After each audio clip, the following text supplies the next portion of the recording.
Boa noite a todos. Mais uma noite de encontro com o professor Walter de Andrade, Projeto Iniciação.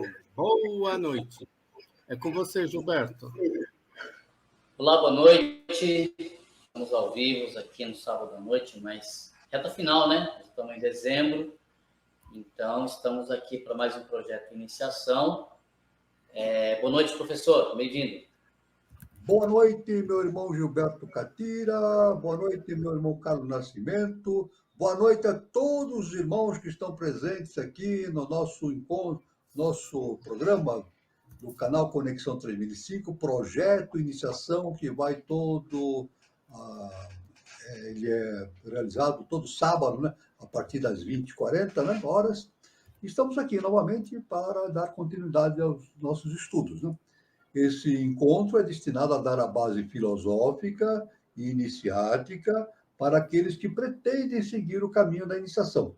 Sempre lembrando que o projeto de iniciação é o projeto mais importante que uma pessoa tem na vida, na face da Terra. É o mais importante de tudo, né?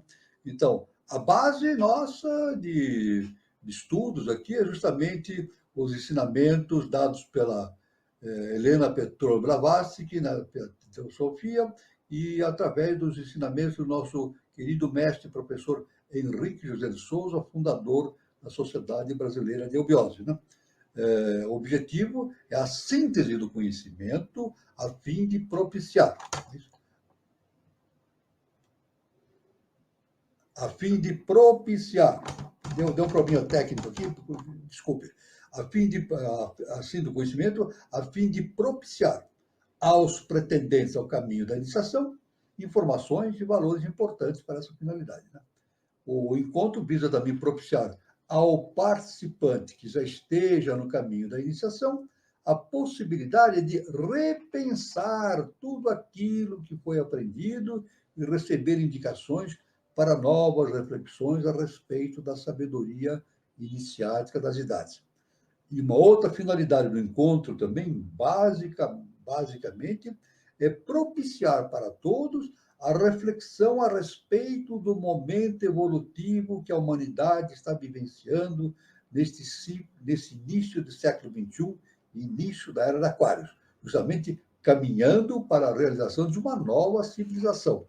Veja que o nosso mestre, o professor Henrique de Souza, ele dá um ano específico, o ano 3005, para o início dessa grande transformação planetária, né? É claro que devemos dizer que são 1000 anos que nos separam de 3005, né? Mas o tempo é zero, né? Para a eternidade, né? Então, o nosso caminho é trabalhar já, imediatamente, para o desenvolvimento da nova civilização. Isso aí vai semeando as possibilidades de novos comportamentos na sociedade, etc., né, no ser humano, para a realização de uma nova civilização. Então, está esse ponto inicial. E devemos dizer também que, como dissemos, o projeto de iniciação é o projeto mais importante que uma pessoa tem para realizar na face da Terra. Para que ela realize esse projeto de iniciação, é necessário que ela se filie a uma escola iniciática. E é necessário que essa escola, que se diz iniciática, realmente seja iniciática, observando um aspecto muito importante, seguindo fielmente as diretrizes e bases da ciência iniciática das idades. Então, a pessoa tem que escolher uma escola iniciática para se filiar. Ela vai escolher aquela que mais lhe for agradável, mais conveniente. Mas, de nossa parte, nós sugerimos que a pessoa venha fazer a sua iniciação na Sociedade Brasileira de Eubiose, fundada pelo professor Henrique de Souza.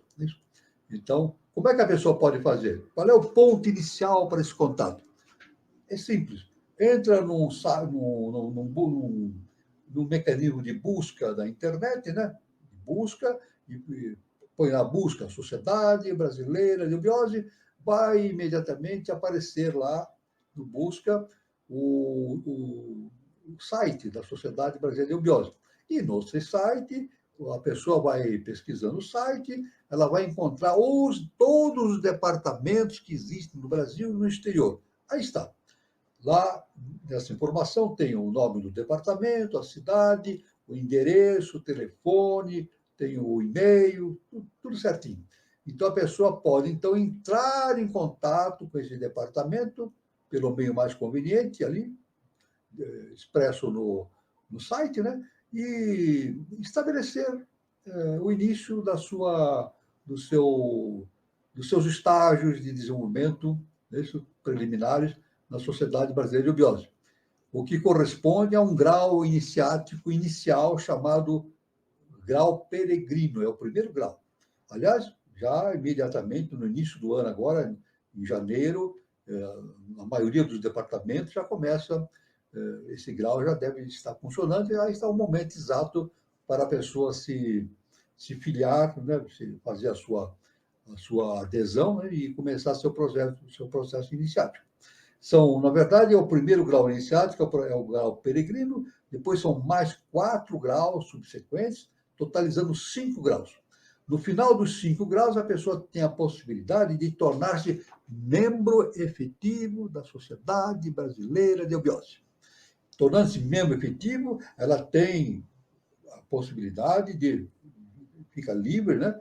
Ela participar de reuniões, de ritualísticas, de atividades templárias, reuniões internas e externas, e mais do que nunca, mais importante do que nunca, é ler as revelações e os ensinamentos do nosso querido mestre e professor Henrique José de Souza, que são milhares e milhares de páginas. Então está o convite que nós fazemos a todos aqueles que desejam fazer o seu caminho e projeto de iniciação, aqui, justamente fazendo isso na Sociedade Brasileira de Eubiose. Muito bem. Então, nós vamos aqui começar o nosso encontro, né? Vamos começar o nosso encontro, como sempre fazemos, né?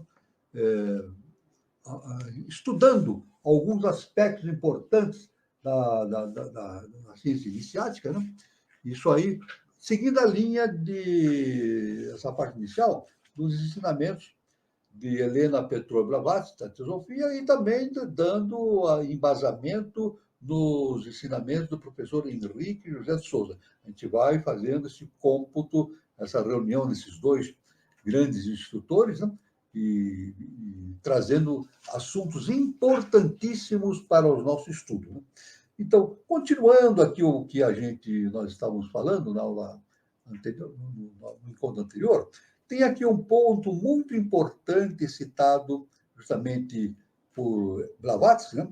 Ele a chama de ovo áureo, também chamado de ovo luminoso, isso, ou invólucro áureo, isso. É uma espécie de aura magnética sutilíssima, invisível, de forma ovalada. Aliás, eu devo dizer que nós já havíamos falado isso no nosso encontro anterior, eu estou citando apenas para dar o início à nossa conversa de hoje. Nós já havíamos falado sobre o ovo áureo, né? Então, isso aí dá ao homem a sua forma astral, na qual é modelada a entidade física, como já no seu processo de reencarnação. Então, isso aí, ovo áureo. Quem quiser mais detalhes, já pode. Nós estamos aqui na reunião 86, na reunião 86, 85, anterior, tem todo o dispositivo, a explicação a respeito desse assunto. Isso para dar, encadeando os nossos estudos, né? Seguindo esse caminho do que nós entendemos, o ovo áureo, a HPB nos fala a respeito de algo muito importante, de ovos de Páscoa. Olha que interessante, ovos de Páscoa. Então, é citado o seguinte no conhecimento de Blavatsky: desde os tempos primitivos, os ovos são simbólicos. Havia o ovo do mundo, no qual Brahma esteve contido durante a gestação, chamado pelos hindus de Hiranyagarbha, e o ovo do mundo dos egípcios, que procede da boca da divindade não criada e eterna, chamado Kinef, e que é emblema do poder criador. Havia o ovo da Babilônia, que incubou Istar, a Vênus babilônica, e que, segundo se diz, caiu do céu no rio Eufrates. Por isso, os ovos coloridos foram muito usados todos os anos durante a primavera, em quase todos os países e no Egito. Eram trocados como símbolos sagrados na estação primaveril, que foi e é e sempre será emblema de nascimento ou de renascimento cósmico e humano, celeste e terrestre. Eram pendurados nos templos egípcios e até hoje podemos vê-los suspensos nas mesquitas maometanas. Então, aqui na nossa tradição ocidental, né, o ovo de Páscoa realmente está relacionado com o tempo da Páscoa, está relacionado com a ressurreição. Né? É dito que Jesus fez a sua ressurreição, né, nesse tempo, né, da Páscoa. Né? Então, e o ovo realmente tem esse símbolo, né, milenar, isso como a Blavatsky fala, né? Desde os tempos primitivos, existe esse simbolismo, né? Do qual está ligado com Brahma, né? Brahma e isso é muito importante. Então, a gente vê, então, que tudo isso que é usado na humanidade como símbolos não é solto, não acontece por acaso. Veja bem, quando o nosso mestre, o professor Henrique José de Souza, diz: nada acontece por acaso. Então, esse símbolo do ovo de Páscoa, que é ressaltado durante as comemorações da Páscoa, em nosso calendário aqui dos nossos eventos cristãos, né, tem uma grande ligação com o conhecimento cósmico. É isso? Então, isso é muito importante. Nada acontece por acaso. Então, tudo que acontece na face da Terra é derivado de projeções de arquétipos, de princípios universais que vão se manifestando na face da Terra de maneira a trazer para a consciência humana esses conhecimentos superiores de forma simbólica, mas o ser humano tem por missão justamente encontrar o significado o que existe por trás dos símbolos. Isso aí. Então, por isso a iniciação, o nosso mestre diz que a iniciação no início é simbólica. Então, a pessoa tem que, pelo processo de projeto de iniciação, encontrar o significado das coisas que existem por trás dos símbolos, para depois ela, então, penetrar num processo de iniciação profunda, né? Real. Né? Então, primeiro, a iniciação é simbólica, depois torna-se uma iniciação real. Mas é necessário quebrar justamente essa barreira que existe entre o símbolo e o entendimento profundo das coisas, dos assuntos cósmicos. Né? Então, isso aí é uma mensagem muito importante que nós queremos já deixar de início. Né? Algo muito importante também que consta da ciência iniciática das idades é justamente um termo muito usado por nós, Pan. Né? Pan. É o Deus da natureza do qual deriva a palavra panteísmo. A palavra panteísmo justamente provém dessa palavra pan. Né? Então, aqui, é o Deus da natureza, do qual deriva a palavra panteísmo. Panteísmo, o Deus dos pastores, caçadores, lavradores e habitantes das campinas. Segundo Homero, né, o grande pensador grego, né, segundo Homero, é filho de Hermes e Dríope. Seu nome significa todo. Então, foi inventor da chamada flauta do deus Pan. E uma ninfa que ouvisse o som desse instrumento não resistia ao fascínio do grande Pan, apesar de sua figura grotesca. Pan tem certa relação com o bode de Mendes, no que este representa como um talismã de grande potência oculta, a força criadora da natureza. Veja bem, agora que interessante. Toda a filosofia hermética... Um momentinho só. Então, retornando aqui. Retornando.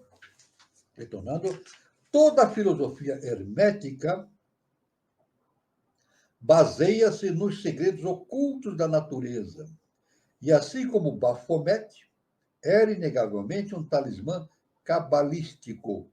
O nome de Pan era de uma grande virtude mágica, naquilo que Eliphas Levi, evidentemente, chamava de conjuração dos elementais.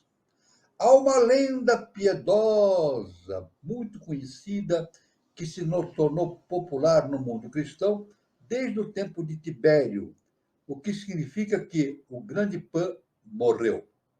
Porém, o povo equivoca-se muito nisso, pois nem a natureza, nem qualquer de suas forças pode morrer. Claro, a morte é a maior das mentiras, né? Conforme o Nelson Messi falou, e Paulo de Tarso informou isso também, numa das suas epístolas, né? A morte é a maior das mentiras. Isso.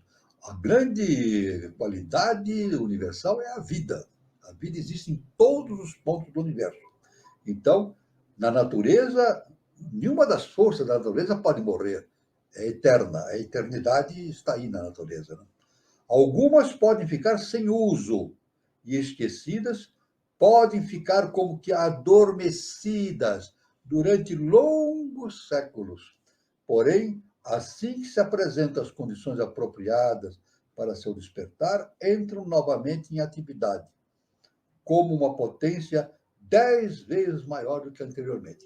Então, essas qualidades, essas potências, essas ações da natureza, como aqui diz nesse conhecimento da teosofia, né? Elas podem ficar em estado latente, mas não mortas, em estado latente, aguardando o momento propício para a sua manifestação. Isso é muito importante, né? Então, na verdade, a morte não existe. Aliás, dentro da eubiose, o nosso mestre, se referindo a esse estado latente que uma consciência pode ficar, ele chama de sono paranixipânico. Então, uma consciência pode entrar num sono paranixipânico, um estado de latência, mas preparando-se para uma atividade que vem em seguida. Portanto, a morte não existe. Está tudo em atividade permanente no universo, a menos que haja uma necessidade de uma latência, de uma espera, de um momento de espera, de sono provisório, de preparo para o surgimento de uma nova possibilidade evolutiva no universo. Aí está, então, este significado do Pan, que é muito importante, então, neste vocabulário extremamente rico que existe, né, na teosofia e na eubiose, é um vocabulário, né, de termos esotéricos enorme, né, e que é um campo muito vasto para estudos daquele que pretende seguir o caminho da iniciação. Né. Um outro termo também, que é muito citado nos processos de iniciação, é justamente este termo Padmapani. É um termo sânscrito, que é a linguagem antiga, lá da antiga Índia, né? Sânscrito. Né? O Padmapani significa o que tem um lótus na mão. Olha só, aquele, né, o que tem um lótus na mão. Padmapani ou Avalokitesvara é o Shenrezi tibetano. Shenrezi tibetano. É o grande logos em seu aspecto superior e nas regiões divinas. Porém, nos planos manifestados é como Daka, o progenitor no sentido espiritual dos homens, o progenitor dos homens. Padmapani é o Avalokitesvara, é chamado esotericamente de Bodhisattva ou Dian Chohan, Sherenzi Vanchung, o poderoso onividente, aquele que vê tudo. É considerado como o maior protetor da Ásia em geral e do Tibete em particular. Então, o Padmapani é o protetor, então, de acordo com essa definição, o maior protetor da Ásia em geral e do Tibete em particular.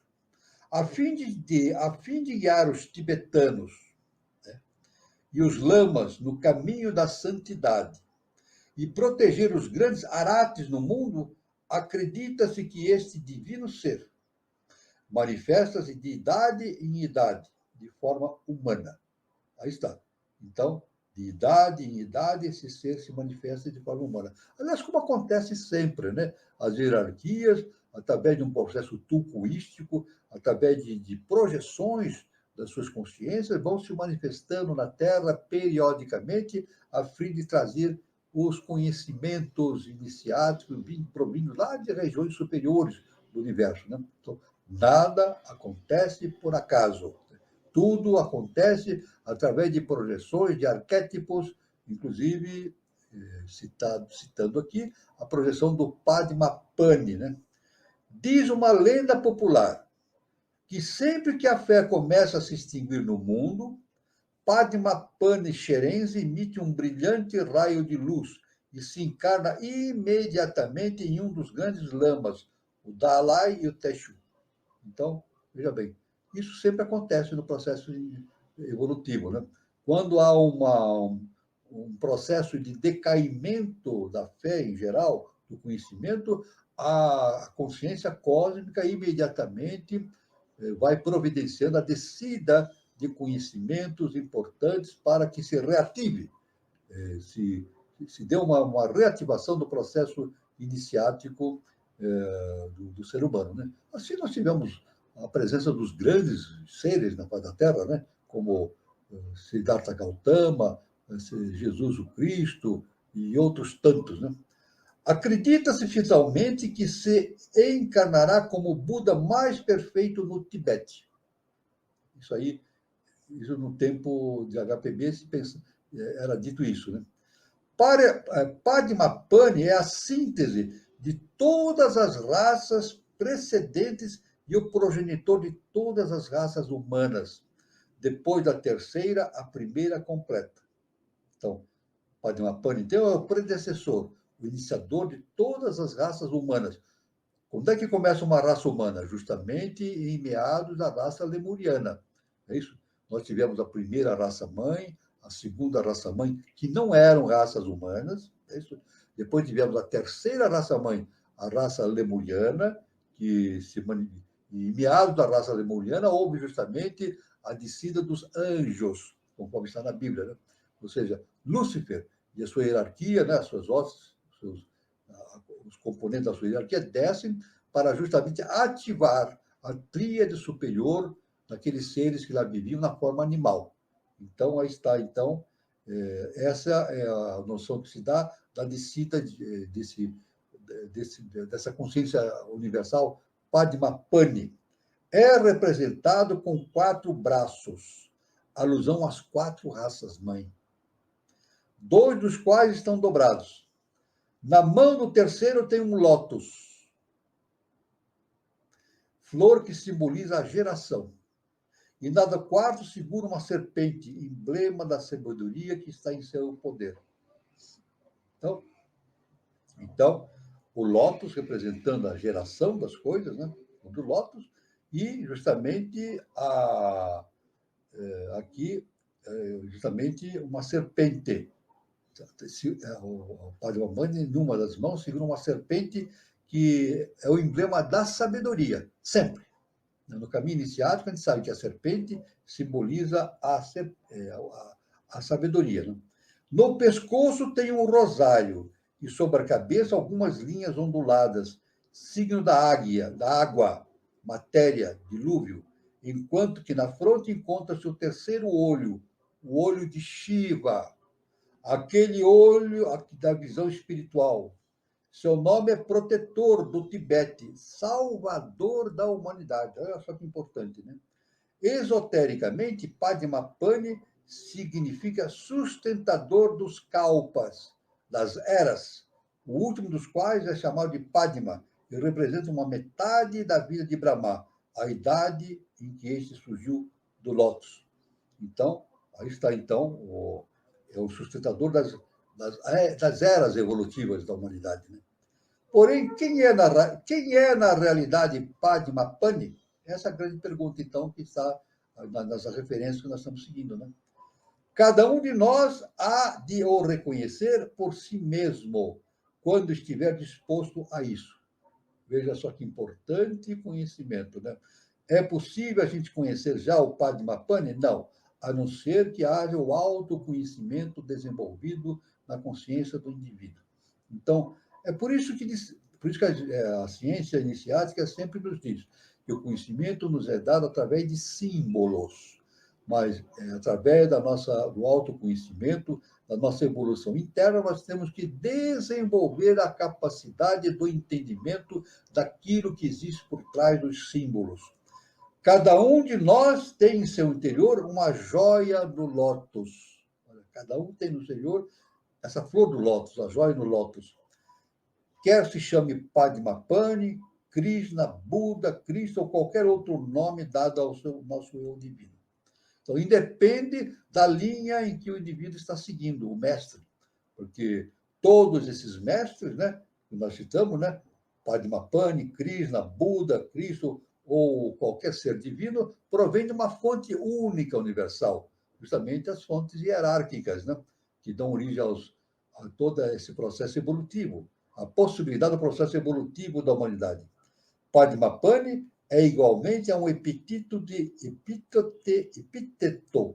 Brahma e o Sol. Então, ele tem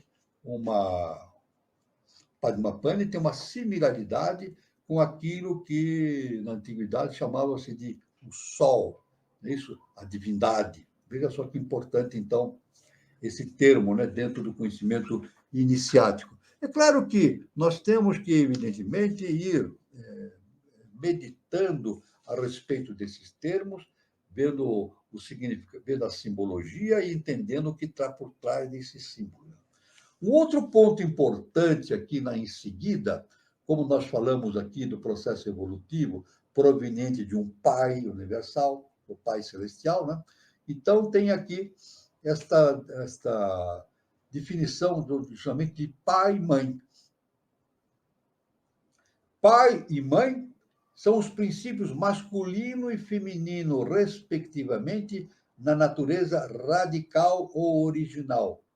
Os polos opostos que se manifestam em todas as coisas de todos os planos do cosmos, o espírito e substância, num aspecto menos alegórico e cuja resultante é o universo, ou seja, o filho. Então, é claro que isso aí significa a trindade cósmica, né? Pai, mãe e filho. Isso aí se projeta em todas.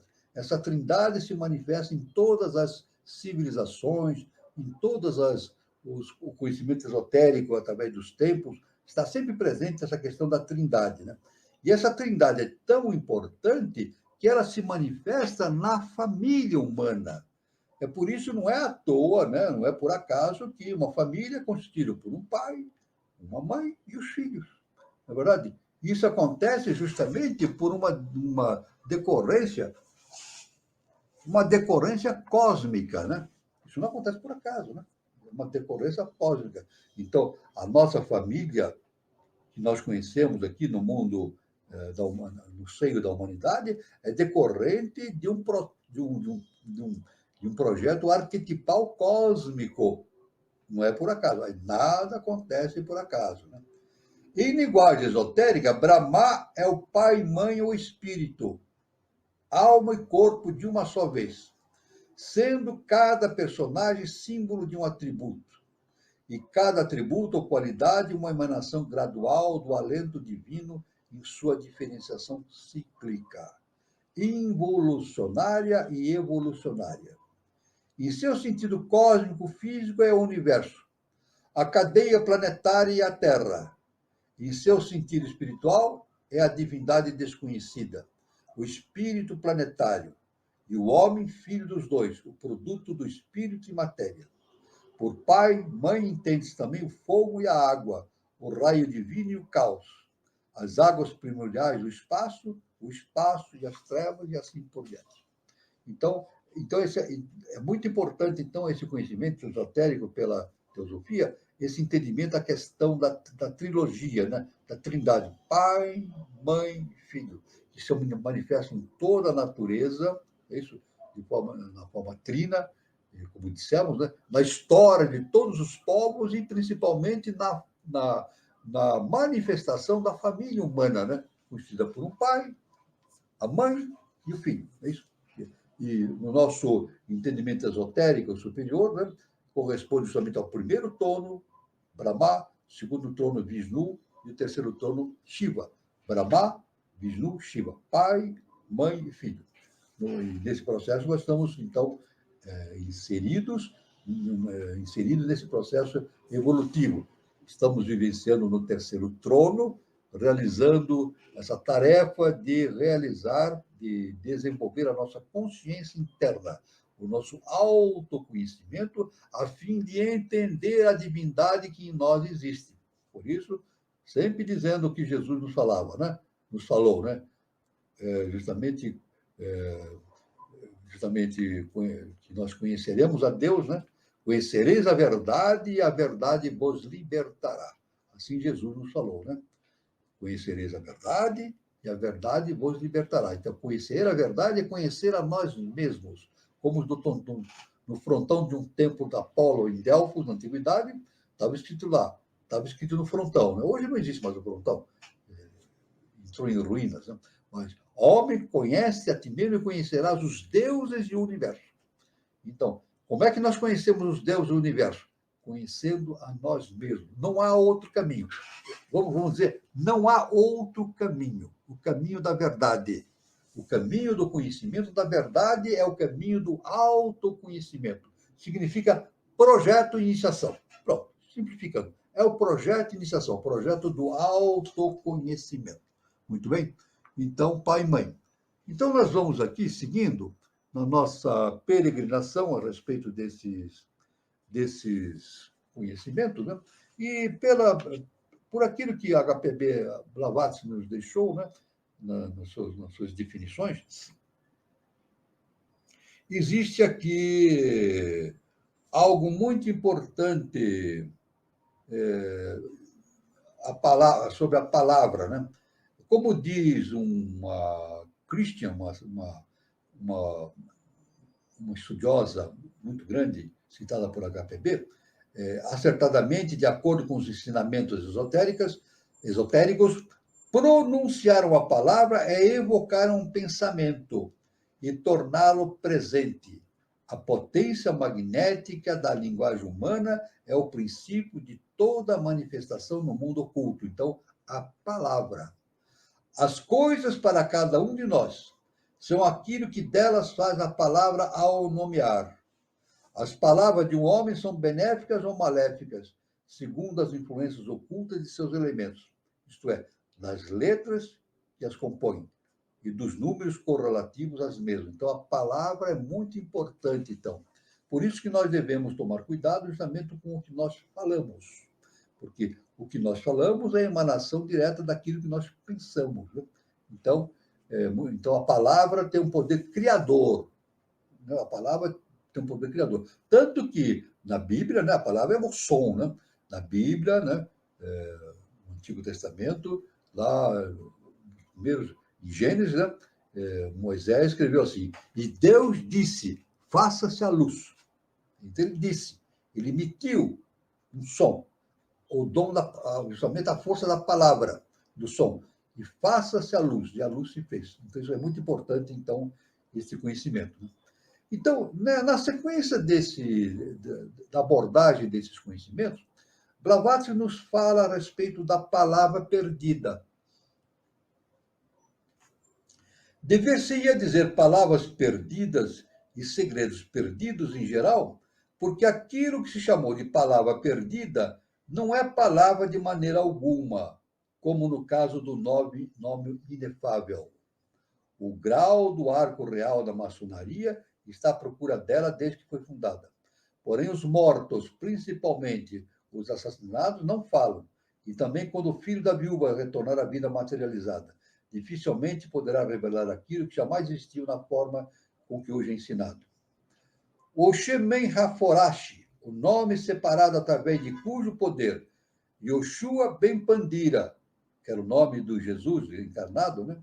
Segundo seus detratores, operou o milagre depois de ter roubado do templo, derivado ou não da substância existente por si mesma, do Tetragrammaton. Jamais poderá substituir o Logos perdido na magia divina. Séculos antes da nossa era, os iniciados dos tempos anteriores e os Mahatmas, comunidades monásticas, escolhiam um conselho superior presidido por um todo-poderoso Brahmatma, chefe supremo de todos esses Mahatmas, único guardião da mística fórmula e o único que podia explicar o significado da palavra sagrada, Aum. A palavra sagrada Aum.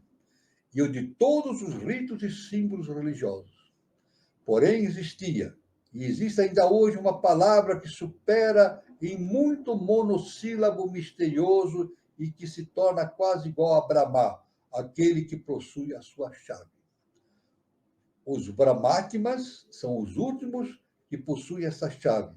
E sabemos que no sul da Índia há atualmente 2 grandes iniciados que a possuem e só podem transmiti-la na hora da morte porque é a palavra perdida. Isso é o ensinamento de HPB, né?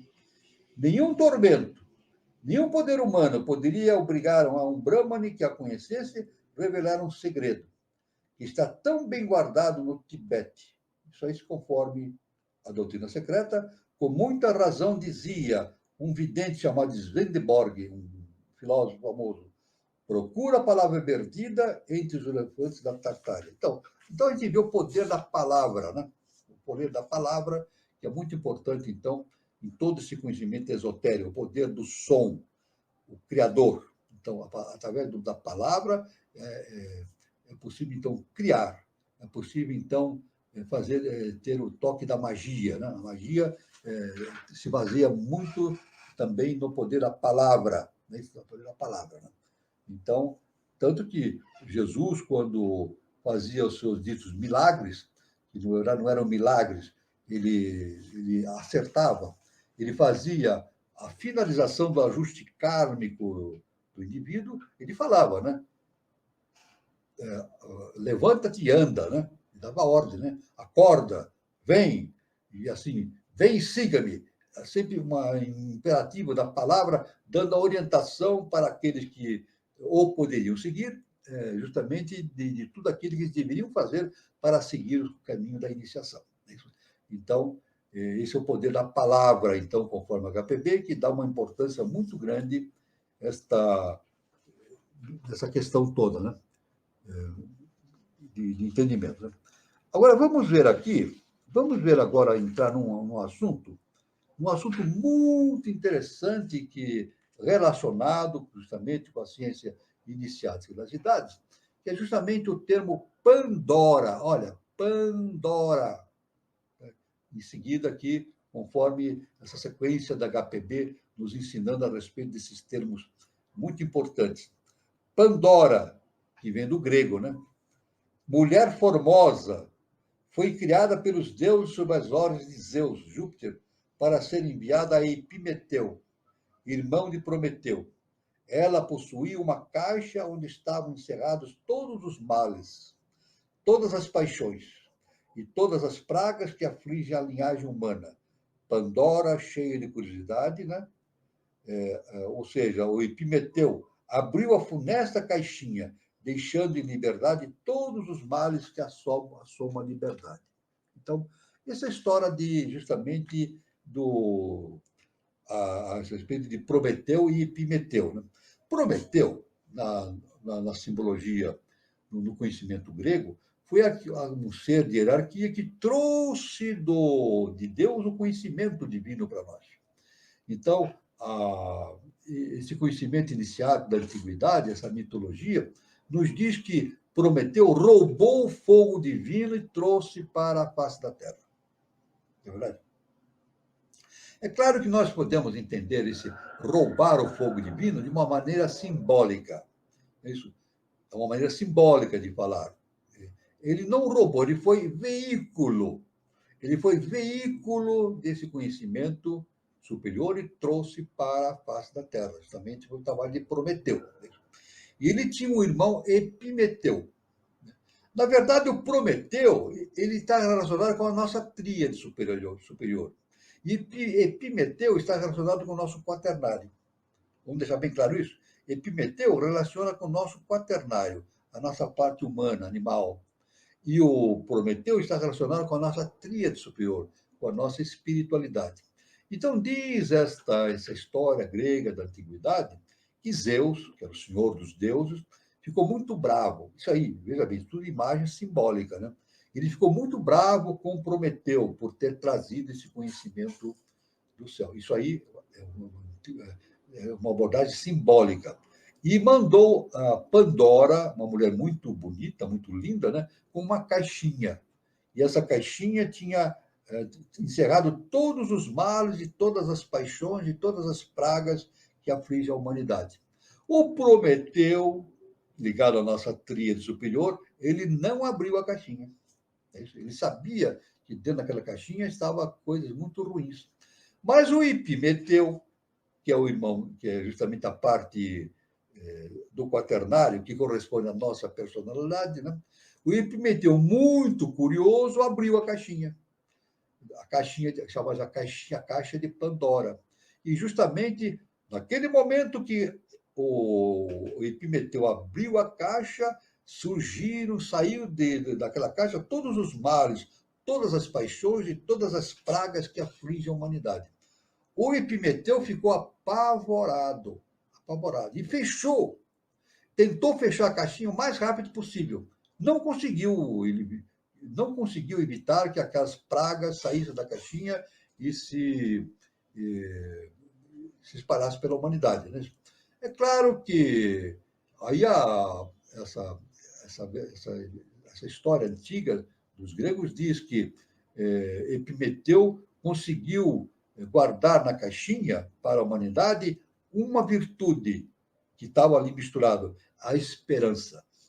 A esperança. É claro que nesse jogo todo envolvendo o Epimeteu, Prometeu, Pandora, isso, todos os males, e a questão de Zeus tentando punir Epimeteu, está justamente entendendo no fundo dessa história, pelo lado esotérico, a gente vê o processo determinado pela divindade da polaridade para a evolução da humanidade.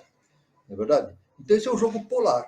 O jogo polar, evidentemente, produz o que? A descida desse conhecimento esotérico superior para a face da Terra, mas também há uma queda monádica, né? Uma projeção da mônada para a face da... Uma projeção da mônada, não. A mônada emite uma projeção sua, que vai se misturando, vai descendo cada vez mais para os planos mais inferiores, até atingir o plano inferior, e perdendo a sua noção da divindade.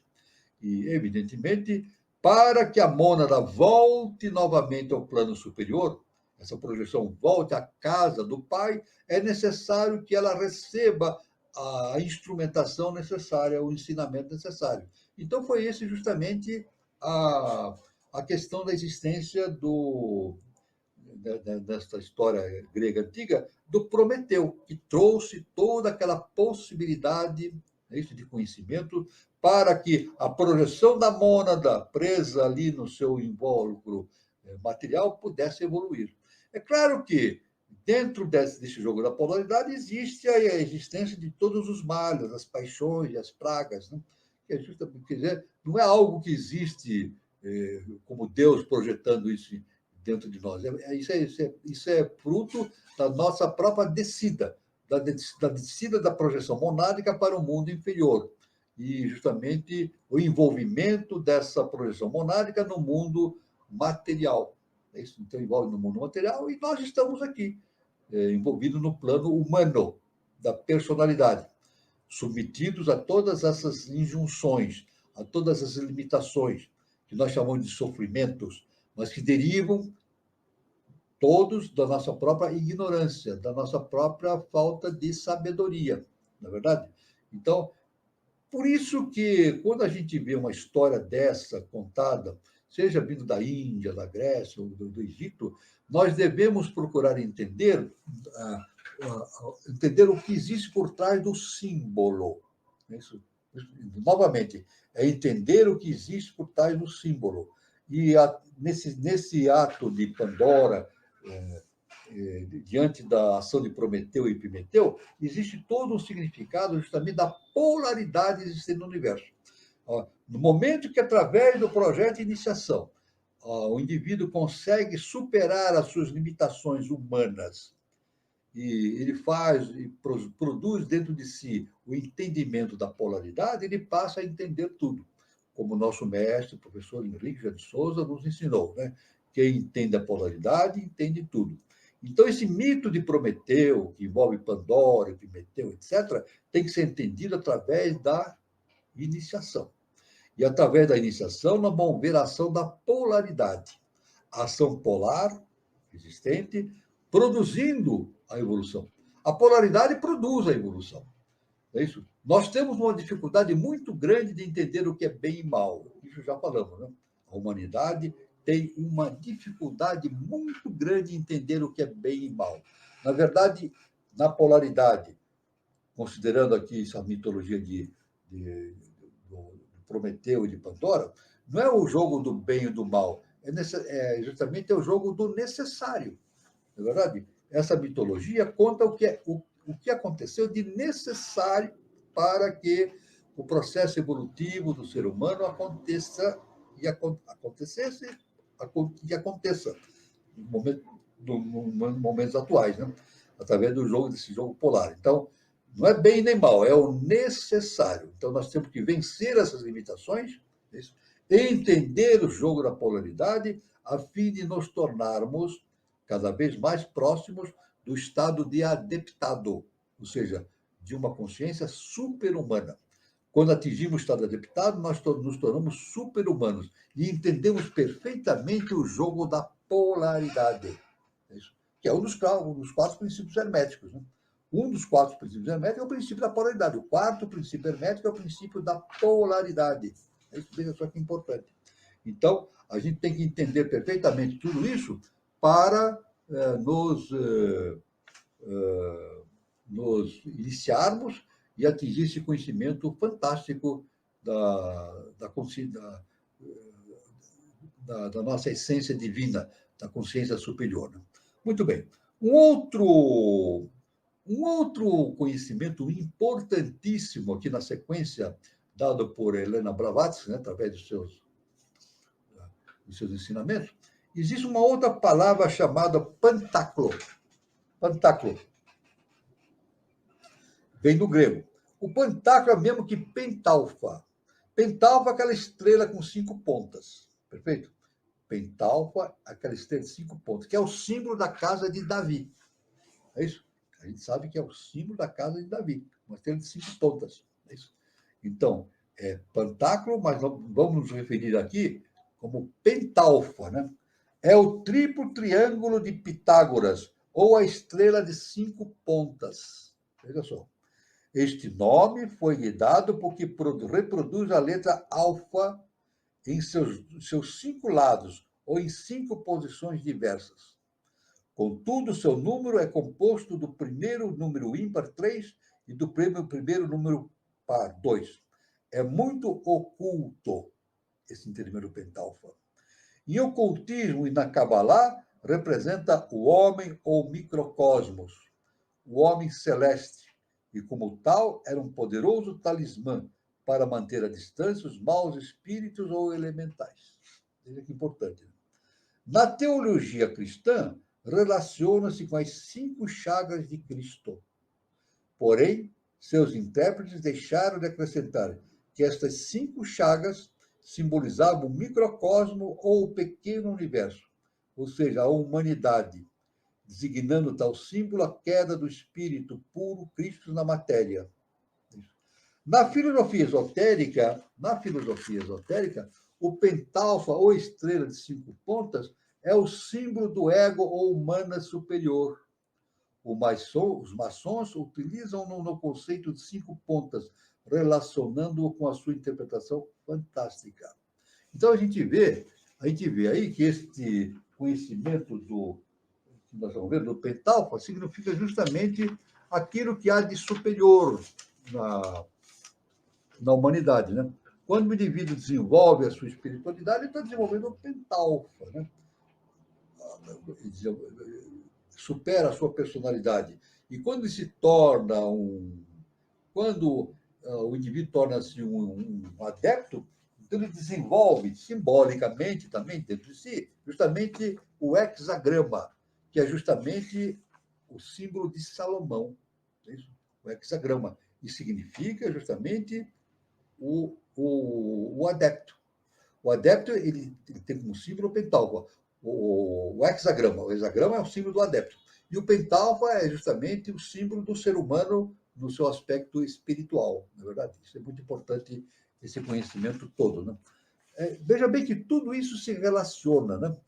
A gente vai analisando essas histórias da antiguidade, esses contos fantásticos, né? Tudo se relaciona num ponto único, a origem divina do universo. Como sempre nós falamos, o importante de toda essa batalha que nós procedemos diante da nossa própria ignorância é justamente, inicialmente, como base, entender como as coisas funcionam. É isso. E o funcionamento das coisas justamente funciona através dessa ligação. A gente entende o funcionamento através da ligação existente entre esses diversos conceitos, ideias, etc. Nada está solto no universo. Tudo, através dos tempos, das civilizações, todo o conhecimento, tudo que nós podemos entender tem uma ligação com o eterno, o nosso Pai Criador, né? O eterno, o imanifestado. E entendendo isso, a gente pode entender perfeitamente a origem do universo, não entender na sua profundidade, porque isso aí está muito longe ainda do nosso entendimento humano, né? Mas é um caminho de iniciação muito importante para a gente começar a entender todo esse processo de formação do universo e do processo da evolução do ser humano. Né? Uma outra coisa que eu queria falar também é sobre o panteísmo. Né? Panteísmo, né? Vem do grego pan, todo, e de theos, Deus. Panteísmo vem do grego. Pan significa o todo. E theos significa Deus, Deus. Então, panteísmo é o Deus todo, né? Total. É o sistema filosófico que identifica Deus com a natureza e vice-versa, e em virtude da qual a natureza é apenas o aspecto físico, a manifestação visível ou corpo da divindade suprema, ou melhor dizendo, da alma do mundo, princípio infinito e onipresente que a tudo anima. Segundo os ensinamentos do Bhagavad Gita, a divindade suprema, Brahma, o absoluto, é de uma só vez, espírito e matéria. Então, não existe espírito de um lado e matéria do outro. Espírito e matéria fazem parte da mesma natureza, que se complementam, justamente através do jogo da polaridade. Sua natureza inferior, a matéria, é a origem ou matriz de todos os seres, enquanto sua natureza superior, a espiritual, é o elemento vital, que anima e sustenta. Brahma é, portanto, o grande todo, a causa eficiente e material de todas as criaturas e de todas as formas de matéria, ou, segundo se expressa numa comparação gráfica, é o oleiro e o barro usado para fazer a vasilha. Então está, o panteísmo, justamente a dimensão do panteísmo. É claro que, no conceito geral, muitas vezes se entende o panteísmo de várias maneiras. Né? Então, uma maneira errônea de se dizer que a soma de tudo dá Deus. A gente vê muita literatura dizendo o seguinte: a soma de tudo dá Deus. Não é verdade. Não é verdade. Pelo sistema iniciático, nós dizemos que o Deus não se divide. Ele cria a diversidade, origina a diversidade na nossa consciência, né? Mas ele não se divide, ele permanece uno, a unidade. Então, o panteísmo, na sua noção básica, fundamental, indica a unidade que existe em todo o universo. Deus produz a diversidade, mas não se divide, ele está presente. Qualquer partícula, por menor que seja, tem a divindade dentro de si, seja um elétron, um vírus, uma bactéria, um vegetal, nós também, né? Por isso que Jesus falou, vós sois deuses.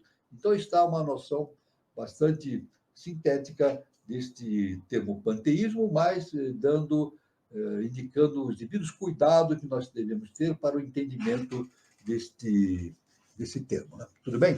Então, essa aqui é a primeira parte, né, que nós estamos concluindo, né, do estudo desses elementos básicos, né? E vamos passar agora a estudar um pouquinho mais da antropogênese. A antropogênese, né, que é o caminho que nós estamos seguindo também, o estudo das raças, a origem das raças e seu destino, né? Então nós vemos aqui, seguindo o que nós havíamos já delineado no outro encontro, né? Sete é o progenitor dos homens primitivos da terceira raça, em que se haviam se encarnado os anjos planetários. Sete era um deles, o Enos ou Hermes, era seu filho, sendo Enos, Anoque ou Enoque um nome genérico de todos os videntes primitivos. Sete é também idêntico ao Agatodaimon. Na Samotrácia, os Cabires eram os deuses grandes cósmicos. Os 7 e os 49 povos sagrados nos tempos gregos, seus ritos se tornaram quase físicos. Então, os Cabires, como no símbolo de Prometeu, que nós acabamos de estudar, trouxeram a luz ao mundo. Veja bem, os Cabires, no seu símbolo, na parte simbólica, que nós denominamos de Prometeu, nós já vimos, acabamos de ver a história de Prometeu, trouxeram a luz ao mundo. Veja, lá do espaço infinito, trouxeram a luz para o mundo, dotando os homens de inteligência e razão. São os fogos divinos e sagrados. Por isso que o nosso mestre, professor Henrique de Souza, ele diz que a inteligência é a projeção de Deus no homem. A inteligência do homem é a projeção do Espírito de Deus no homem. Então, a palavra semítica kabir, ou kabirim, significa poderosos e potentes. Seu culto sempre esteve relacionado com o fogo. Esses deuses eram de ambos os sexos e eram terrestres, celestes e cósmicos. A eles se atribuía a invenção das letras e das artes. Hermes, Orfeu, Cádmo e Asclépio são nomes genéricos dos deuses e heróis. O caduceu de Mercúrio mostra que as serpentes eram símbolos da sabedoria e da prudência. O caduceu de Mercúrio justamente mostra uma serpente enrolada, duas serpentes enroladas, justamente significando a presença da sabedoria dentro da estrutura humana, né? Em potencial, é claro, né? A Atlântida e a Ilha Sagrada não são os únicos anais que nos falam do dilúvio. A China também tem sua tradição diluviana. Então, essa questão do dilúvio está citada em várias tradições da antiguidade, inclusive na Bíblia, né? Moisés nos trouxe esse conhecimento do dilúvio através de Gênesis, né? Então, mas isso aí é citado. Veja bem, novamente, né? Todos esses conhecimentos são espalhados pelo mundo através dos tempos, através das épocas, através das civilizações, mas todos têm uma origem comum provinda de arquétipos universais. Maurigazima é o continente habitado por gigantes, o qual foi tragado pelo oceano. E Peirum, o rei, o Noé chinês, escapa só com a sua família, graças ao aviso dado pelo ídolo. Este piedoso príncipe e seus descendentes povoaram a China antiga. Então, está dentro da mitologia chinesa, também consta essa questão do dilúvio, e está ligado, evidentemente, com o desaparecimento de Atlântida, né? Tudo isso está ligado com o desaparecimento de Atlântida, a quarta raça-mãe. Os chineses, povo dos mais antigos de nossa raça, fizeram dos dragões o emblema de seus imperadores. Os antigos chineses usam muitos dragões como símbolo de seus imperadores, que são, assim, os sucessores degenerados das serpentes, ou iniciados, que governaram as primeiras dinastias chamadas divinas. O trono do imperador é a sede do dragão, e as roupas da corte são bordadas com figuras de dragões. Então, na antiga China, usava muito essa questão do dragão, né? Justamente como símbolo, aqui diz o HPB, como símbolo degenerado das serpentes, da sabedoria. Né? Os aforismos mais antigos da China, ou seja, as definições mais antigas da China, dizem claramente que o dragão é um ser humano e, ao mesmo tempo, divino. Falando sobre o dragão amarelo, diz um sábio chinês, sua sabedoria e virtude são insondáveis. Não anda em companhia, nem vive associado. É um asceta. Vaga no deserto além dos céus. Vai e vem, cumprindo o decreto do karma, das épocas devidas. Se existe perfeição, mostra-se. Do contrário, permanece invisível. Nessas raças tem origem, nossas raças, todas as nossas raças, têm origem divina. Qualquer que seja o nome que se lhes dê. Trata-se dos rishis ou pitres hindus, do Xinang, dos Shang chineses, do homem divino, dos seus semideuses, do Dinger, do Mutil Acádio, de Osíris, Ísis e Tote dos egípcios, dos Elohims hebreu, do Manco Capac e sua progênie. A história é a mesma em todas as partes. Veja, a história é a mesma em todas as partes. Isso, todo esse arquétipo que provém da divindade se manifesta em diversas épocas, em diversas gerações, e nós, através do estudo iniciático, a gente pode entender a coligação, a ligação que existe entre essas diversas referências históricas a respeito do processo da evolução da humanidade. Cada povo ou nação tem os seus 10 ou 7 rishis ou manus. Os Amanaspades, caldeus, sefirotes, são todos derivados da doutrina secreta. Todos nos falam das 7 dinastias divinas descendo do céu e reinando na terra, e ensinando aos homens as ciências e as artes. A tábua sincrônica de Ábidos, decifrada por Champollion, o grande pesquisador francês, Champollion, mostra os restos de uma lista, abarcando os tempos míticos mais remotos, o reinado dos deuses e heróis, e nela figuram os nomes de Seb, Osíris, Sete, Horus, Tote, Hermes e a deusa Ma. Então está aí uma coisa muito importante. Muito bem. Então, demos aqui mais um passo, justamente, no nosso estudo sobre a antropogênese, né? Então, eu vou anotar aqui justamente onde nós paramos, né? Está aqui. Então, agora eu vou então passar a palavra para o nosso irmão Carlos Nascimento, para que a gente possa agora, na terceira parte do nosso encontro, falarmos, trocarmos ideias e recebermos perguntas dos nossos irmãos ou informações importantes, né?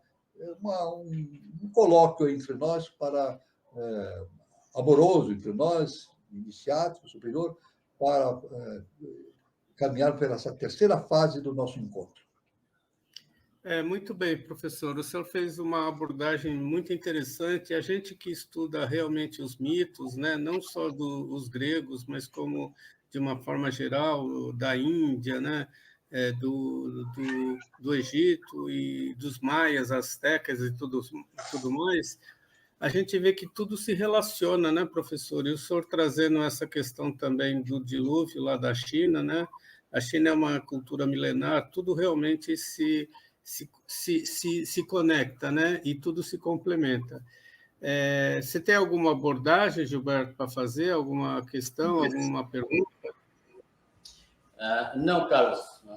Por enquanto, não. Acho que podemos ter perguntas aí.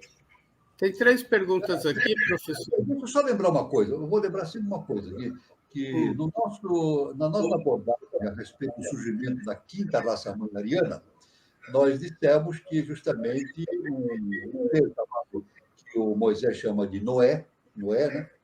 Ele retirou uma elite da quinta subraça atlântica, chamada semítica, né? E trouxe, através da Europa, levou até a meseta do Pamir, e lá, que é uma região transimalaiânica, e lá fundou justamente o Império de Irã, que deu origem justamente à nossa raça ariana, a quinta raça ariana, que está caminhando agora para uma quinta dimensão. Já falou isso, uma quinta dimensão. Mas é claro que e essa aí foi uma elite tirada pelo que é o Noé ou o Vasvasvata, né? Na ciência asiática chama-se de Vaisvasvata. Na Bíblia chama de Noé. Ele tirou uma elite que formou a quinta raça mãe ariana. Mas não foi só isso que saiu da Atlântida, não. A Atlântida afundou, foi submergida pelas águas, mas de diversos pontos da Atlântida saíram muitos seres, multidões saíram aprofundamento e se espalharam pelo mundo, né? Inclusive se espalharam pela China, pelo Oriente, né? Isso, pelo vários lugares do Oriente, né? Na Escandinávia, assim por diante, né? Então, isso é uma história. Agora, é claro que a formação da raça ariana foi uma elite tirada da quinta subraça Atlântica antes do dilúvio. Veja, foi tirado antes do dilúvio para a formação da quinta subraça. Então, o Vaisvasva, na verdade, era um Manu colheita, né?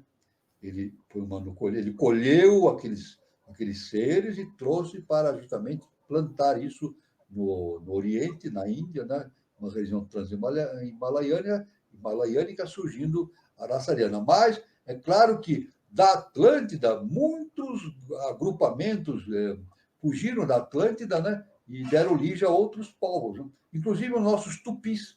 Os tupis aqui do Brasil são originários da Atlântida, né? Eles foram trazidos, eles não vieram sozinhos, foram trazidos do Mar da Caraíba, né? Pelos fenícios. Os fenícios, lá em 1100 a.C., mais ou menos, né? Eles foram até as Caraíbas, eles viajavam por ali, navegavam, e trouxeram os tupis, que eram descendentes justamente da Atlântida. Os tupis, os nossos índios tupis, são descendentes de Atlântida. Então, Atlântida realmente gerou uma série de povos, né, ao redor do planeta, mas especificamente houve a formação da quinta raça mãe ariana através da retirada antes do dilúvio de uma elite, tirada por Vaisvasvata e fundando justamente o Império de Rã, no Planalto do Pamir. Né? Muito bom, professor. Eu já vou abrir aqui para a pergunta. A primeira aqui é a do Cláudio. Professor, ele pergunta o seguinte: o que dizer desses seres bizarros que governam o planeta nos tempos atuais? Bom, agora nós vamos aqui, essa pergunta realmente é muito ampla, né? Complexa, né? Então, vamos dizer o seguinte, que hoje fala-se muito abertamente na internet a respeito do caminhar da Terra para uma quinta dimensão. Né? Isso aí corresponde ao que o nosso mestre já deixou escrito, né? Que a era de Maitreya, do Avatara Maitreya, começaria já no ano 2005. A era do Avatara Maitreya começa no 2005, né? E culminando com a apoteose dessa evolução no ano 3005, né? 1000 anos depois, com justamente o início da formação de uma nova civilização, né? Uma nova civilização no ano 3005. É isso. É claro que esse é o caminhar. É claro que o que dizer desses seres bizarros que governam o planeta nos termos atuais? É o fim de ciclo. O que eu posso dizer é fim de ciclo. O planeta Terra está passando por um fim de ciclo. Então, o nosso irmão fala de seres bizarros. Eu digo, de maneira iniciática, eu digo assim, na verdade, esses seres bizarros, eles são veículos das forças das sombras.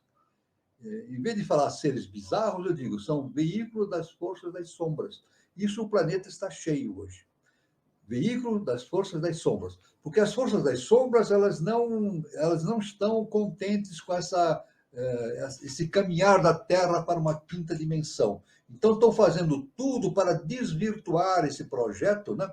E produzindo uma verdadeira desordem no planeta. Isso está acontecendo com esses seres bizarros, como informa o nosso irmão Cláudio, de maneira bastante interessante. Só que isso já está determinado pela lei. Existe uma lei cósmica justa e perfeita. Nada acontece por acaso. É isso? Então, aqui no planeta Terra, quem está vivendo no planeta Terra hoje é a última reencarnação na Terra. É a última reencarnação na Terra. Então, o que acontece? Aqueles que não estiverem prontos para a quinta dimensão são levados para planetas primitivos. Aqueles que estiverem em condições de irem para uma nova civilização continuam a sua evolução na Terra. Isso aí, nós não sabemos quem vai ficar e quem vai embora. Só a gente pode saber quem vai ficar, quem vai. Não há como decidir nada. Né? Não temos a capacidade espiritual para decidir coisa alguma. Quem decide é a lei cósmica justa e perfeita. E a lei cósmica justa e perfeita faz tudo isso através do amor e do perdão. Veja bem.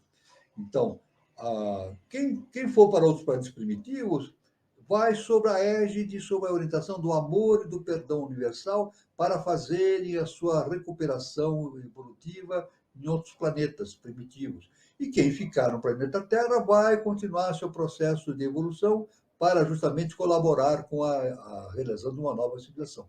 Mas todos os que ficarem ou que forem para os primitivos seguem a determinação da lei cósmica justa e perfeita, que segue a lei do amor e do perdão que tanto Jesus o Cristo falou. Ninguém vai se perder no caminho. Todos têm o destino determinado para atingir a consciência divina. Então, o que o planeta Terra passa é o final de um ciclo. Lá Jesus já falava isso, o final dos tempos, né? O final dos tempos, né? Então, isso aí não é. Jesus falava no final dos tempos que ele não podia falar de outra maneira, porque o pessoal não entendeu nem isso. Ele podia falar de início de novos tempos, né? Ele falava de maneira simbólica, né? Então, mas de maneira simbólica, no Sermão da Montanha, dos vários conhecimentos fantásticos que ele deixou no Sermão da Montanha, um dos ensinamentos é essa: os mansos herdarão as terras. Bem-aventurados os mansos, porque herdarão a terra. Então, esse é o caminho, então, que nós estamos no planeta Terra, né? A reconstrução. Os nossos irmãos espíritas têm um longo trabalho a esse respeito, né? Se manifestam através das redes, da internet, de muitos trabalhos, justamente nos seus trabalhos deles, né, dos espíritos, falam que o planeta Terra está deixando de ser um planeta de expiação para se tornar um planeta de regeneração. Isso aí equivale o quê? A uma passagem do planeta Terra para uma nova dimensão. Essa nova dimensão, pela antropogênese, é a passagem para o mundo vital. A primeira raça-mãe, ela vivia no mundo mental, mas no sentido de descenso, de descida. A segunda raça-mãe viveu no mundo astral, no sentido de descida. Não era a raça humana.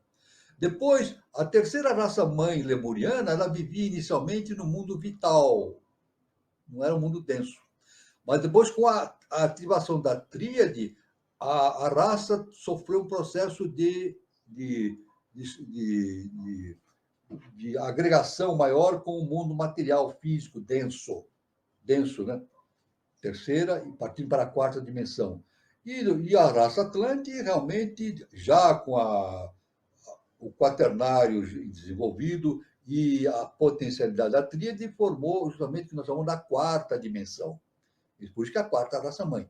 E a nossa raça, a quinta raça-mãe, é justamente aquela que dará origem à quinta dimensão. Irá para a quinta dimensão. O planeta Terra, então, está passando do mundo físico denso para o mundo vital.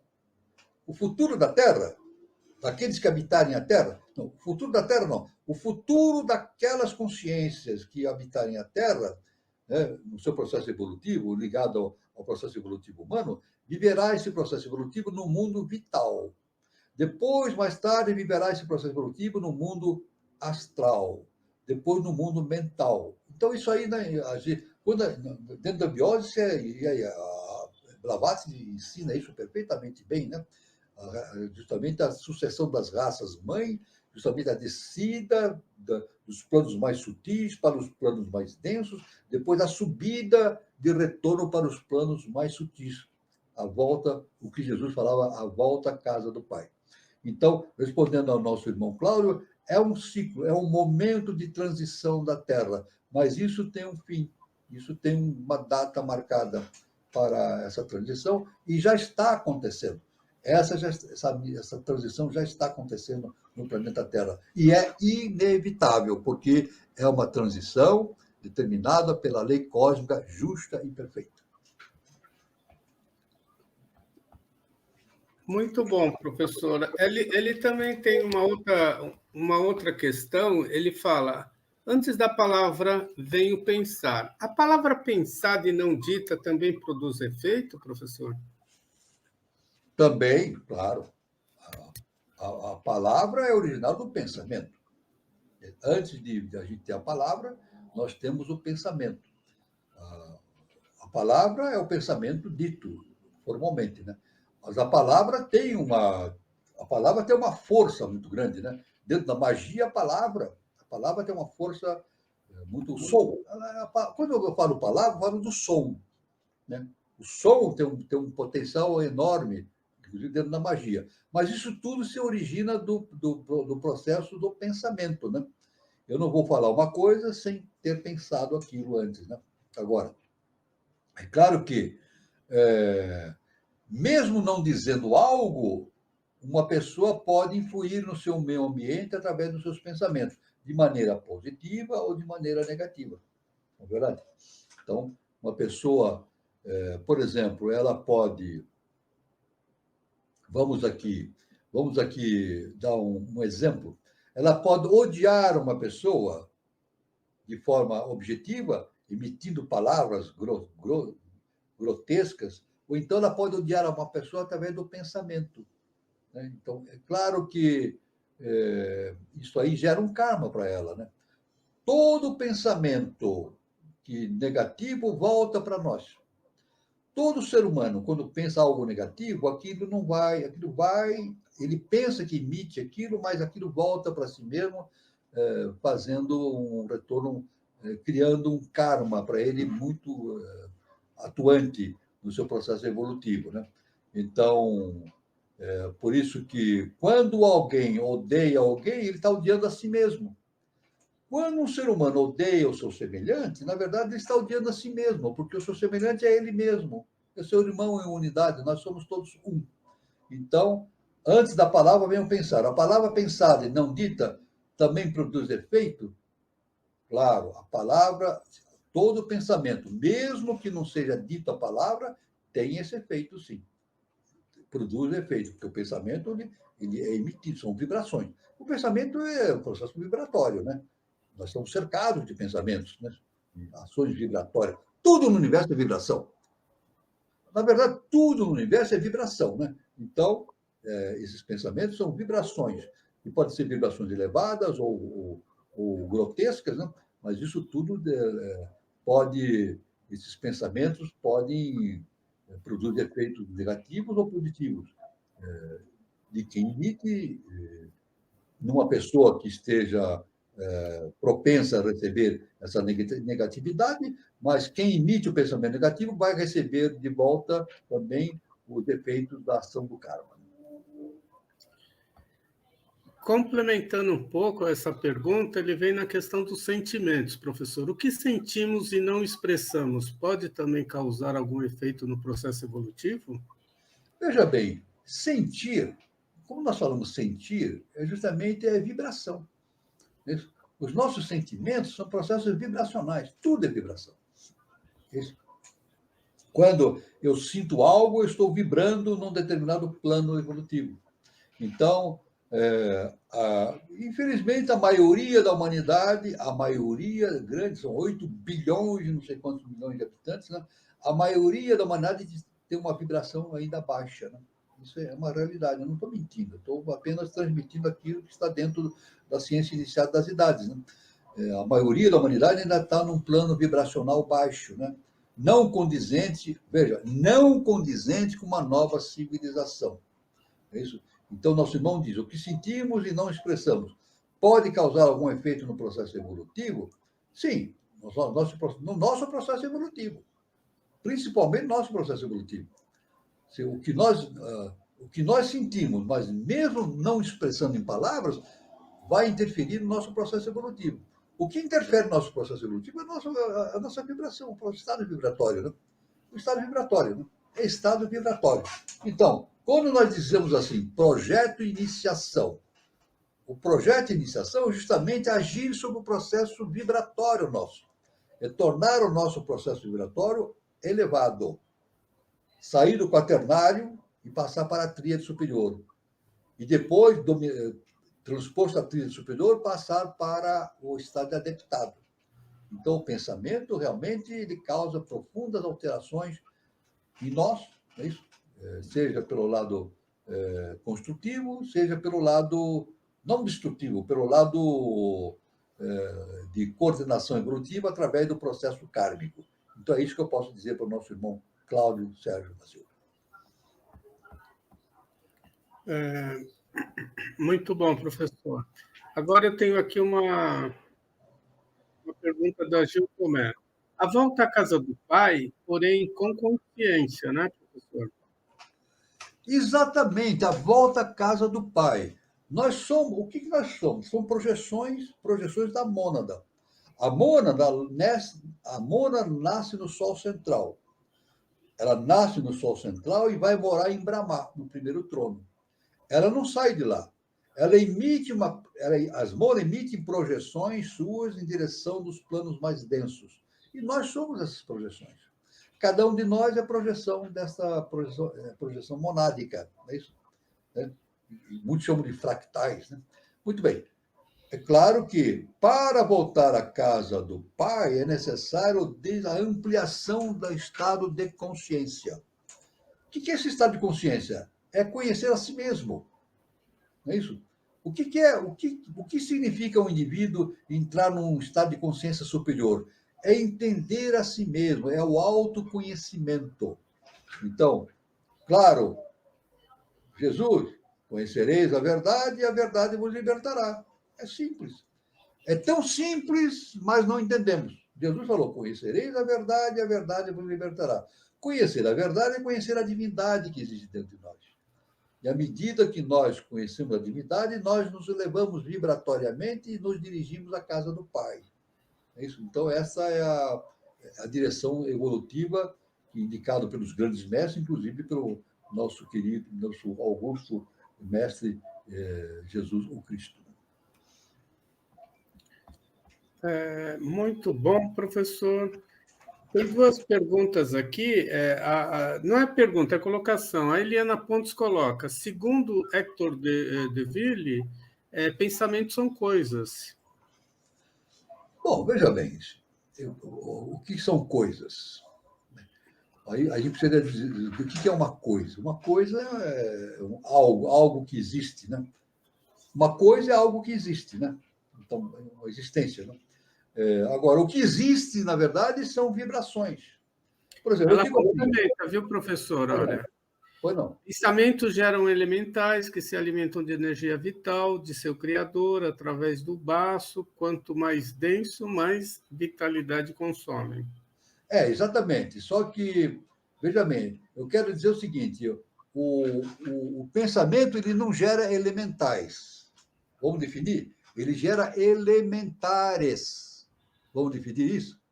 Existem elementais e elementares. O que eu estou falando faz parte do conhecimento da ciência iniciada das idades. Está na teosofia, na eubiose. Existem os elementais. Os elementais fazem parte do processo evolutivo que nós estamos participando. Né? Na verdade, os elementais é um estágio anterior ao mundo mineral. Todo elemental, a tendência dele evolutiva é se engajar e se tornar um mineral. Agora, o elementar, não elemental, o elementar é produzido pela mente humana e adquire e age como se fosse um ser criado, um elemental, né? Mas é um elementar, é isso. Então, é por isso que quando nós pensamos, nós geramos seres ditos elementares no plano mental. E esses elementares ficam agindo enquanto nós estivermos dando combustível para eles. Enquanto a gente está dando combustível para eles, está revigorando, eles estão se alimentando da força que nós emitimos. Não é verdade? Então, aqui está. Pensamentos geram elementais que se alimentam de energia vital do seu criador através do baço. Quanto mais denso, mais vitalidade consomem. Eu digo assim, então, pela ciência iniciática, eu digo, os pensamentos eles criam elementares. Elementares. Os elementais são provenientes da cadeia evolutiva. Justamente, o elemental que existem na natureza são estados vibracionais anteriores ao mineral. E, inevitavelmente, eles vão transformar para o mineral. Inclusive, a nossa constituição interna, o nosso setenário, é constituído por elementais, né? Nós temos os 7 chakras, os nossos 7 corpos, né? Desde o corpo físico denso até o corpo o físico denso, o vital, o astral, o mental e assim por diante, né? 7 corpos, eles são constituídos por elementais. E quando nós evoluímos e nos tornamos vibratoriamente superiores, esses elementais também evoluem junto conosco. Veja, interessante, né? É como se nós fôssemos uma galáxia, né? Uma galáxia cheia de consciências. Elementar é uma consciência, né? É uma projeção divina, né?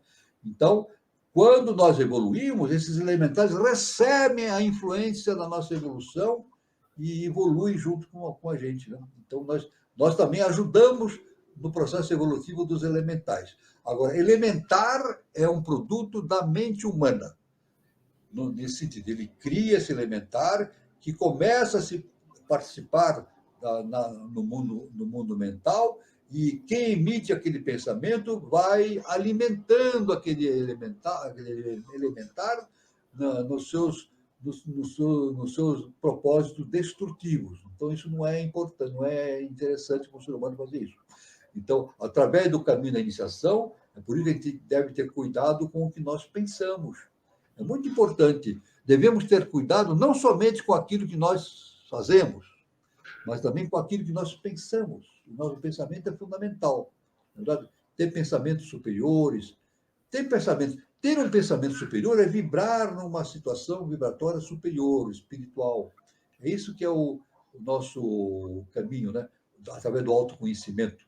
Então, é isso que eu posso responder para a nossa irmã Eliana Teixeira.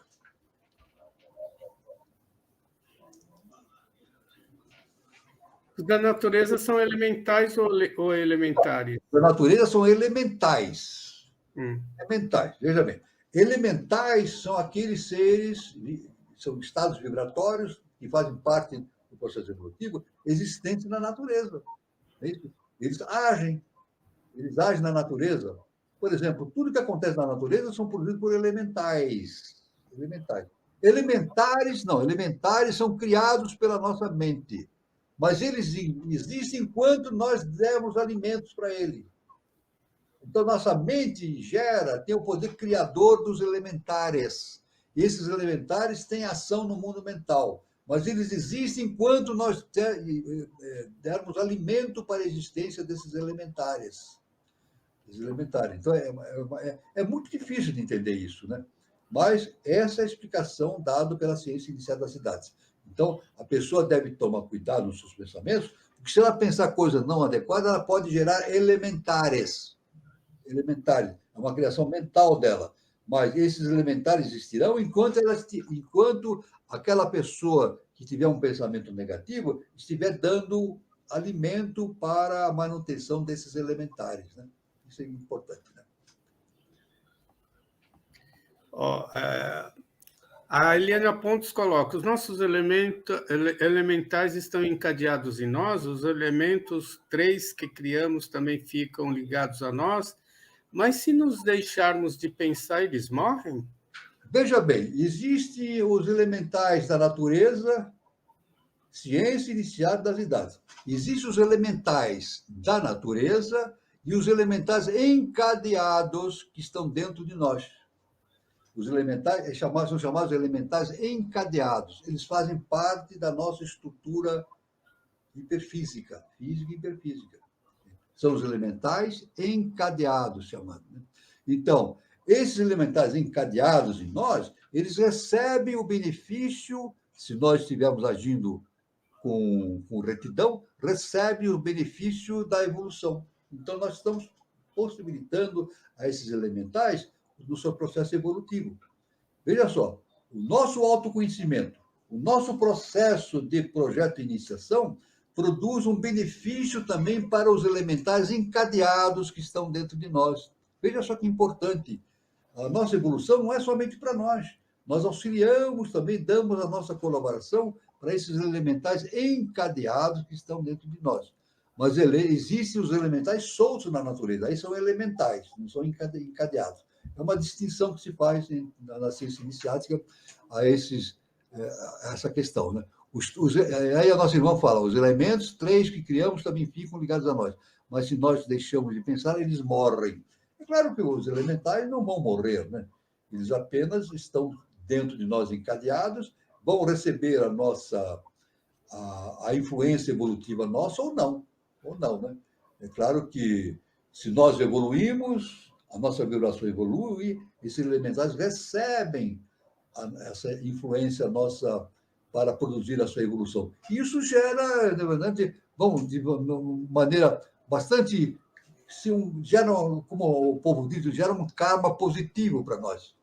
Um karma positivo, que nós estamos ajudando a evolução desses elementais. Né? E esses elementais estão nesse processo evolutivo. Os elementais estão caminhando para se tornarem, caminhar pelo processo do mundo mineral, vegetal, etc., e atingir depois o conhecimento superior. Né? Tudo na natureza é consciência. Tudo na natureza é consciência. Por menor partícula que seja, tem consciência, a consciência divina. Então, é muito importante. Isso é entender como as coisas funcionam no universo. Está tudo interligado. Muito bom, professor. Estamos quase estourando o horário. Ô, professor, vê se tem alguma pergunta aí que ficou para trás. Eu não vi ainda, eu não dei uma passada aqui. Eu vou passar os recadinhos. Eu não tive tempo ainda de ver aqui. Eu vou dar uma olhadinha agora. Então, toda terça nós temos aqui a nossa roda de conversa, só que essa semana que entra será na segunda-feira. Nossa roda de conversa no canal Conexão 3005 vai ser na segunda-feira, às 20h30, no dia 11 de dezembro de 2023. Então, lembrando mais uma vez que a nossa roda de conversa foi antecipada de terça para segunda, e é um evento da COGEP que terá um debate sobre o meio ambiente e saneamento básico. Então, será na segunda-feira, às 20h30. Então, será falado sobre o consumo, clima, saneamento básico, saúde, água, sustentabilidade, economia circular, energia, saúde pública, alimentos, demografia e eficiência. Então, a abertura será feita pelo venerável presidente da SBE, Leonardo Faria Jefferson de Souza, né? E os convidados serão Sidney Augusto, Adriana Caldas, Gaia, Marcos Vinícius dos Reis, Vendetti, e os técnicos da Sabesp. Ele é técnico da Sabesp e professor universitário do Senai. A coordenação será de Fernando Lessa e a moderação, equipe Conexão 3005. Então, é uma realização conjunta da Sociedade Brasileira de Eubiose e da COGEP. Então, prestigie, o tema é muito atual, muito interessante, é muito abrangente e vale a pena vocês assistirem. Eu queria falar do sarau, sarau artístico, né, de final de ano, que acontece no departamento da Eubiose da Lacerda Franco, né, a Avenida Lacerda Franco, 1059, Cambuci. Então, apresentação de musicais e poesias, né? Caso você seja um artista e queira participar, por favor, enviar. Tem uma data aí, já foi, né, até o dia 7, mas lembrando que quem quiser prestigiar, né, essa apresentação musical de poesia, porque é aberta ao público, será amanhã, dia 10 de dezembro de 2023, às 17 horas, né? Então, eu queria também falar sobre o Espaço Shakti, né? Que já tem 2 anos de criação, Centro de Terapias Holísticas, Espaço Shakti Nova Era, que tem a sua matriz lá na cidade de São Lourenço, sul de Minas Gerais, tá? Quem estiver passando por São Lourenço, o endereço é Praça Helena Jefferson de Souza, 38, anexo 1, tá? Para mais informações no WhatsApp, o telefone está aí, prefixo de São Lourenço é 35, o telefone é 997566874. Lembrando que temos departamento da Shakti em Brasília e 2 aqui em São Paulo, um no departamento de Santana, bairro Santana, e outro do Sumaré, ali junto ao metrô Vila Madalena. Então, os recados estão dados, professor. Deixa eu ver se tem mais algum comentário. A Eliana agradecendo. Tem aqui uma informação da nossa irmã Eliane Pontes. Ela viu, vigilância dos sentidos inclui os pensamentos. Exatamente, isso aí. Isso aí, dentro da eubiose, fala-se muito a respeito da vigilância dos sentidos, né? Agora, de onde surgiu esse termo vigilância dos sentidos? Foi justamente da nossa mestra Helena Jefferson de Souza, que era a esposa do nosso querido mestre Henrique de Souza.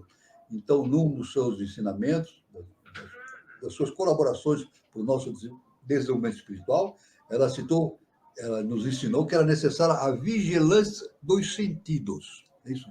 Quer dizer, tomarmos cuidado com o nosso comportamento. É isso. De maneira mais simples assim. Vigilarmos o nosso comportamento. É claro, o nosso comportamento físico, da palavra e do pensamento. É isso. A gente age através de atos e pensamentos. Os atos são derivados dos pensamentos. É claro que às vezes eu posso ter um mau pensamento, mas eu trunco aquilo e não ajo. Então, isso já é um grande princípio, né? Se eu tiver a infelicidade de ter um mau pensamento, mas rejeitar aquele pensamento e não agir daquela maneira, já é uma grande vitória que eu estou fazendo sobre mim mesmo, sobre a minha personalidade. Agora, o ideal mesmo é não ter esses maus pensamentos, é ter esses pensamentos sempre ligados com a divindade, do amor e do perdão. Basicamente, que nem Jesus, o Cristo, nos falou a respeito da divindade, né? Deus, o nosso Pai, é amor e perdão. E temos que agir assim permanentemente. Muito bom, professor. Foi muito bom o encontro de hoje, muita gente participou, muita gente fez perguntas e estouramos um pouco o horário, peço desculpa. E eu quero desejar a todos um bom final de sábado, bom final de semana e até segunda-feira encontro. Tudo de bom. Boa noite a todos. Certo.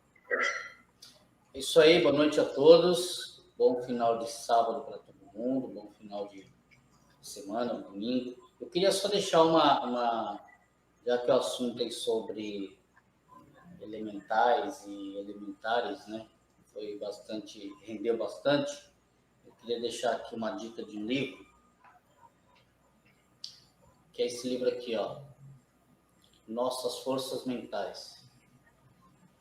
Esse livro, são 4 volumes, tem esse aqui que é o verdinho, e tem esse daqui, o azul, e tem mais 2 volumes que são um total de 4. É um livro aí que já tem a chancela dentro da linha dos nossos estudos, altamente recomendado. Não sei se... Acho que em sebo vocês encontram essa coleção, mas eu recomendo bastante. Trata muito desse assunto que acabamos por tratar aí. Vale muito a pena.